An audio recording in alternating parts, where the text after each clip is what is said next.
Dieu vous bénisse le maman. Que Dieu vous bénisse. Je disais tantôt que Dieu vous bénisse.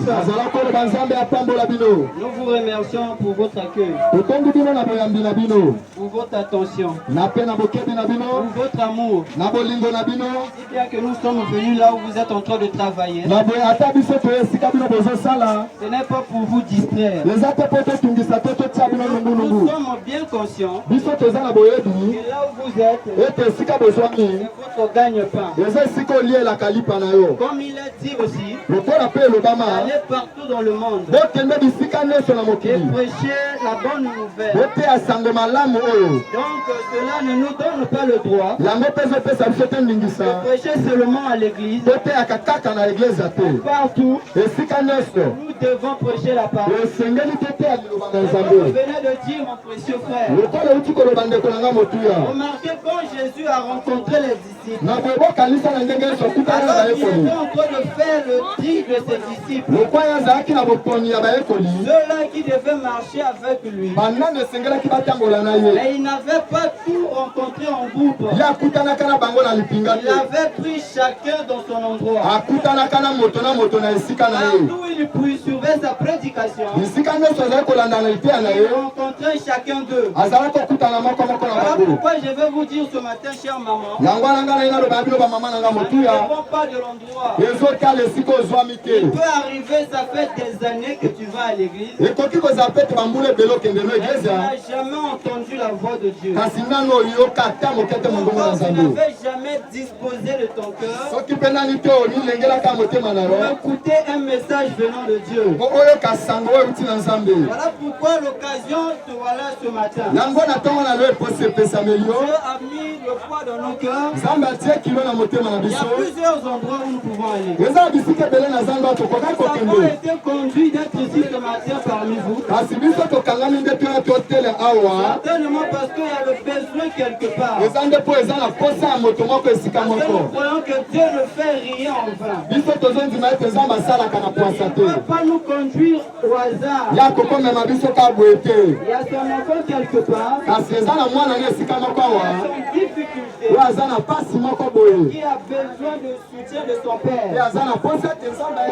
Voilà pourquoi notre présence ici ce matin certainement réjouit un cœur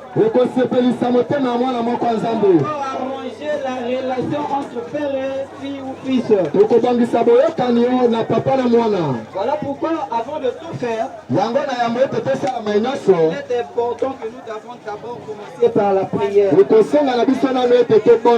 Alors nous allons dédier ce moment au endroit entre les mains du Seigneur,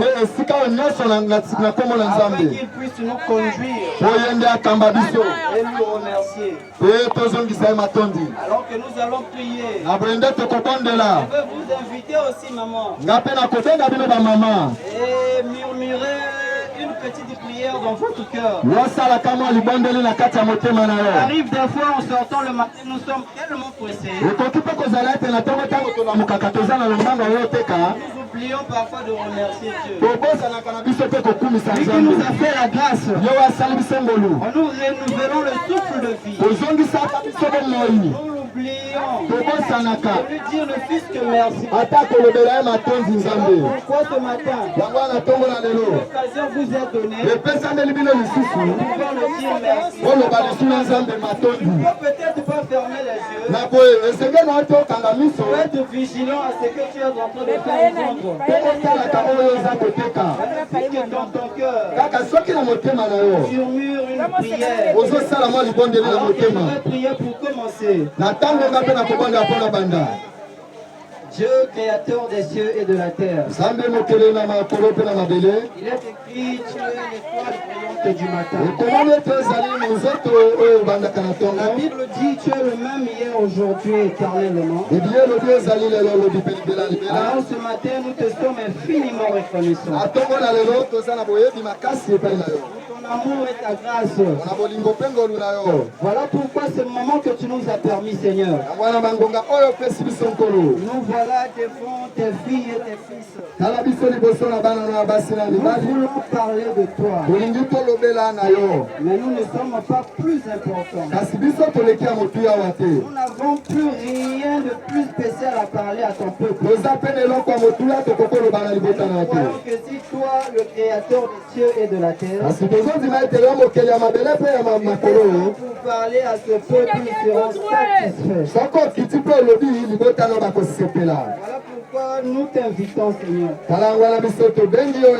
de venir en scène et de pouvoir faire le travail. Il y a le besoin dans le cœur de tes enfants. Il y a les soucis et les difficultés. Oh Père, laisse que tu puisses les combler. À la fin de cette prédication, nous aurons certainement un service de prier pour les malades ou encore de prier pour ceux qui ont des problèmes. Nous croyons que pardonne-nous nos manquements et dispose le cœur de ton peuple. Écoutez cela avec attention. Pour le reste, que ton nom soit béni et glorifié à jamais. Dans le nom parfait de Jésus-Christ. Que le peuple de Dieu dise Amen. Amen. Amen. Amen. Amen. Alors ce matin, chère maman, j'ai à cœur quelque chose à vous partager. Je vais lire l'écriture dans Jean 3, chapitre 16. C'est un verset, je peux dire, populaire. Parce que tous ceux qui fréquentent l'église, même ceux-là qui ne fréquentent pas l'église, connaissent cette verset par cœur. Alors qu'est-ce qu'il est dit dans Jean 3, 16? La Bible dit car Dieu a tant aimé le monde et qu'il a donné son Fils unique afin que quiconque croit en lui ne périsse point, mais qu'il ait la vie éternelle. Oh, c'est une écriture qui est bonne à lire et à entendre aussi, c'est agréable. Mais quand nous écoutons cela, nous ne faisons pas attention aux détails qui se trouvent dans cette écriture. Alors quand la Bible dit Dieu a tant aimé le monde qu'il a donné son Fils unique, alors je vais un peu m'attarder là-dessus, parce que j'ai une pensée à faire ressortir là. Comme j'intitule mon thème ce matin, donnez votre vie à Jésus-Christ. Comment nous devons donner notre vie à Jésus? C'est d'abord qui Jésus-Christ? Et qu'est-ce que je suis censé faire pour lui donner ma vie? Alors pour commencer, nous savons tous que ce monde n'existe pas au hasard. Ce monde n'est pas le résultat des recherches scientifiques. Son existence même est la preuve qu'il y a un être supérieur qui t'a créé. On t'appelle créature. Si toi tu es créature, cela veut dire qu'il y a un créateur. On ne peut pas parler de créature sans pourtant faire mention de créateur. Voilà pourquoi je reviens par là vous dire Jésus-Christ que nous entendons parler, il est le nom le plus populaire. C'est le nom que tout le monde connaît. Même le diable en rend témoignage. Il connaît ce nom et il tremble devant prononce ce nom. Jésus-Christ est le Dieu de l'univers. Il est le Dieu créateur des cieux et de la terre. Il est celui qui t'a créé. Il est celui qui t'a aimé. Il est celui qui a placé son affection en toi. Alors, il est le maître de tout. Alors, pour repartir au commencement, Dieu a créé le monde. Il a créé des arbres. Il a créé des mers. Il a créé tout ce qu'il fallait. Mais il avait encore une autre pensée. Bien que tout ce qu'il avait créé, c'était bien. Mais il avait un profond désir d'être adorable. Mais on ne peut pas l'adorer en fait. Pour qu'il soit adorable, il fallait qu'il puisse avoir des gens pour l'adorer. Alors Dieu s'est dit, créons l'homme à notre image et à notre ressemblance.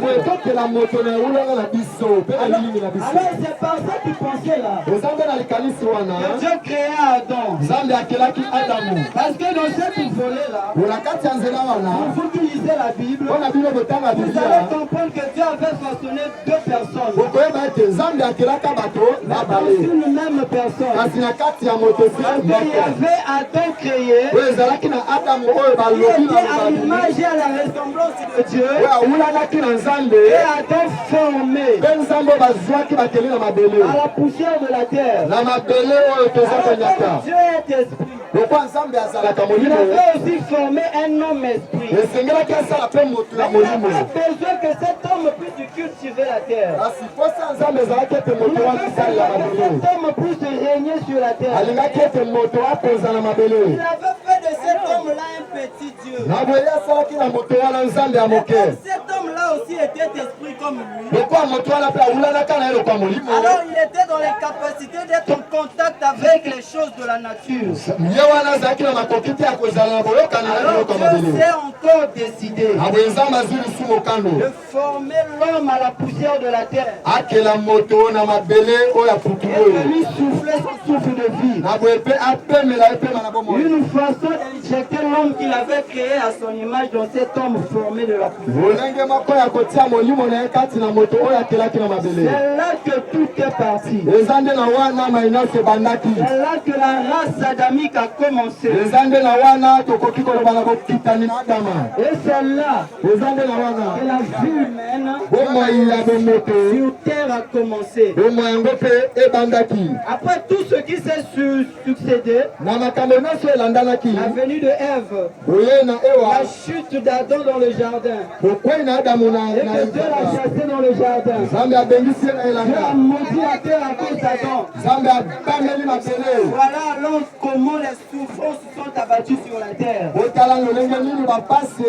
C'est depuis ce jour-là que Dieu avait frappé la terre à cause d'Adam.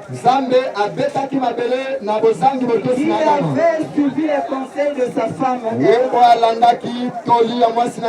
Et ensuite ils ont péché contre Dieu. Et Dieu les avait chassés. En tenant à chacun sa condamnation. Alors pour nous, descendants d'Adam, nous savons tous que Ève est la mère de la création. Adam le père de la création.